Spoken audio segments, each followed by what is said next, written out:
Turn off the power. Open the front cover. Remove the filter.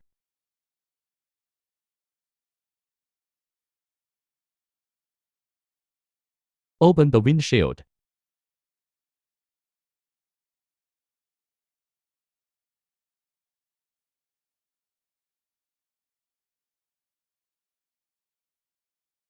Tip the water bag.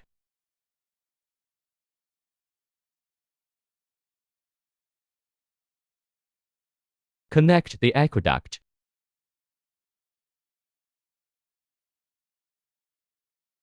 Spray the cleaner onto the evaporator. Spray the cleaner onto air outlet and wind wheel. Avoid spraying water and detergent onto circuit boards, display boards, and wiring locations.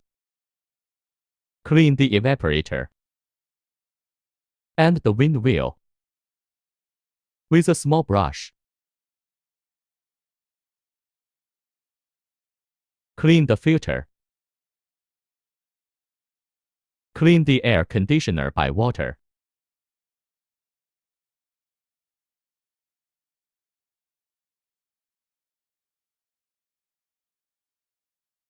After 30 minutes, power on the device.